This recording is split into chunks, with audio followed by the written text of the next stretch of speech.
Nanay, ano po yung masakit sa inyo, nanay? Are, Yan. Hindi may taas minsan. Hindi may taas. Minsan, minsan ako nahiga ay bagay ko. Oh. Na paano ba sa palagi mo, nanay? Hindi ko nga wala basta nagkagano'n na lang. Ang alam ko ay baka dagdagan ako sa pagtulog lagi. Pero yung isa, okay, tingnan nyo nga. Ay, oo nga, ano. Dapat ganyan din ang ano niyan. Oo, yan. Pag hindi masakit yun. Oo. Sana nga makuha natin ng isang season lang. Siguro maraming na naghihilot yan. Wala pa. Bakit? Aba, hindi ko pinahihilot eh. Ano yung sabi, nagpahilot ka na daw sa iba. Yung kayong anak, ay pinahilot ko sa iba.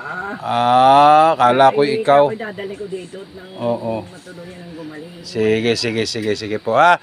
Ano yun natin po, obserba natin yan kung anong ano ho. Bago natin hilutin, sige. Hilot man, napahala sa inyong katawan. Hilot man, karatisado yan. Hilot man, tunay na maaasahan. Hilot man, karating kong kailangan. Hilot man, napahala sa inyong katawan. Hilot man, karatisado yan. Subukan nyo nga po, itaas nga uli yung kamay mo. Ayun, talagang medyo na ano. Kanina ay parang hirap na hindi mo maintindihan, ano. Yeah.